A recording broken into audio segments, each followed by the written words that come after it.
Halo guys, kita jumpa lagi dengan kisah nyata lainnya. Di video kali ini kami sajikan kisah asmara dua insan anak manusia yang berjudul Seharusnya Aku Yang di Sana Bukan Dia. Bagaimana kisahnya? Mari kita simak. Kisah ini berawal saat kami duduk di bangku SLTA kelas 2 semester akhir. Tempat tinggalku di salah satu sudut di kota Ukir di Jawa Tengah. Pada liburan kenaikan kelas, kami sekelas sepakat akan melakukan kemah di bumi perkemahan area kawasan Candi Gunung Songo yang terletak di lereng Gunung Ungaran. Di sana kami pun berkenalan dengan kelompok dari kota Kendal. Hubungan persahabatan kami tetap berlanjut dengan surat menyurat. Saat itu memang belum ada yang namanya handphone, apalagi gadget. Dari beberapa kelompok tersebut, ada salah satunya yang bernama Dana. Pada suatu hari, aku dan teman-teman berkunjung ke Kendal. Kamu yang namanya Dana ya? Tanyaku kepada salah satu teman perempuan di situ yang memang belum aku mengenal namanya. Bukan Mbak, saya Iis. Tuh, yang namanya Dana.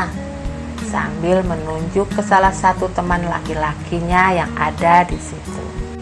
Aku tak menyangka ketika mengetahui orang yang bernama Dana itu seorang laki-laki. Dan kulihat dia pun mengalami seperti apa yang aku rasakan. Dia menatapku dalam-dalam seolah-olah tak percaya kalau aku adalah seorang wanita. Memang sebelumnya kami tidak pernah berkirim foto. Aku benar-benar terkejut bercampur malu mengingat kedekatanku dengan Dana di dalam surat-surat kami. Aku pun berusaha mengendalikan perasaanku. Loh, kamu cowok toh? Kataku menyapa dan menyalaminya. Kawan-kawan yang lain ikut tertawa melihat kami sehingga suasana tidak terasa canggung lagi. Sejak itu, hubunganku dengan Dana semakin akrab saja. Beberapa kali aku dan kawan-kawanku juga Dana dan kawan-kawannya saling berkunjung ke kota kami masing-masing. Hingga tak terasa kami lulus dari SLTA. Dana melanjutkan kuliah di salah satu perguruan tinggi, sedangkan aku tidak melanjutkan kuliah. Aku memilih untuk bekerja. Hubunganku dengan Dana semakin dekat saja. Dana sering berkunjung ke tempatku, tetapi aku tidak tahu apakah Dana menyukaiku atau tidak. Tetapi dengan perhatiannya dalam surat-surat yang dikirimnya, juga dengan seringnya dia berkunjung ke tempatku, itu sudah cukup membuktikan bahwa Dana menyukaiku. Walau tidak ada kata-kata yang terucap dari bibirnya tentang perasaannya padaku. Suatu ketika, saat Dana berkunjung, ku ajak dia ke pantai Kartini. Kami mencari tempat yang nyaman sambil menikmati kelapa muda. Kulihat Dana lebih banyak tersenyum mendengarkan celoteh-celotehku. Tak terasa waktu sudah menunjukkan pukul 3 sore dan kami beranjak pergi untuk kembali ke rumahku. Sesampai di rumah, Dana pun berpamitan kepada bapak dan ibuku. Pak, Ibu, Dana pamit dulu ya, sambil mencium tangan kedua orang tuaku. Oh iya, hati-hati di jalan ya nak. Aku pun mengantar kepergian Dana. Setelah menaiki sepeda motornya, Dana pun berpamitan kepada aku. Aku pulang dulu ya. Iya, hati-hati di jalan. Awas loh, jangan ngebut, kataku mengingatkannya. Oke. Assalamualaikum. Waalaikumsalam. jawabku sambil melambaikan tanganku memandang kepergiannya hingga menghilang di kalokan jalan. Entah kenapa sampai saat ini Dana tidak juga mengutarakan perasaannya padaku. Sedangkan perasaanku pada Dana, jujur saja, semakin banyak benih-benih cinta yang bertaburan di dalam hatiku. Aku berharap Dana lah yang nanti menjadi imam kelak. Semoga Allah dapat mewujudkan harapan. Namun sudah 1 bulan ini aku tidak mendapat kabar dari Dana. Ada perasaan rindu menyergap di dalam hatiku.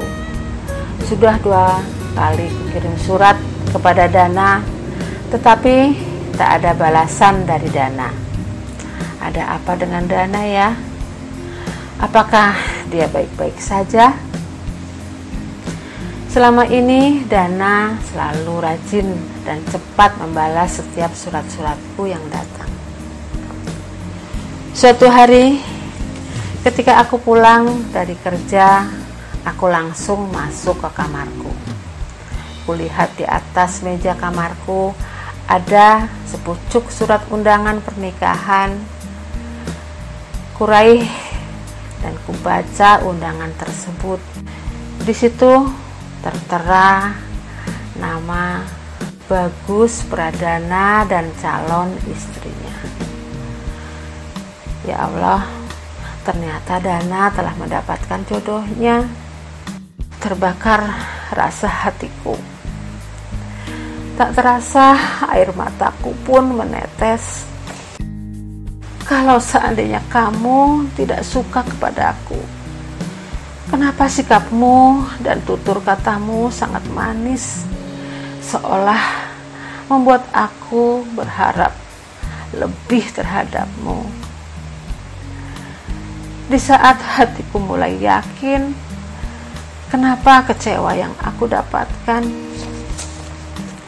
Tidakkah kau merasakan sikapku selama ini? Di mana nalurimu? Di mana perasaanmu? Apa memang cuma aku saja yang ada rasa padamu? Aku terduduk lemas di atas tempat tidurku sambil kupandangi undangan yang indah berwarna biru dengan perasaanku yang sendu.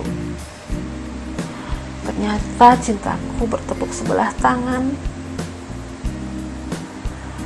Hal yang paling menyakitkan adalah mencintai seseorang yang tidak bisa bersamamu.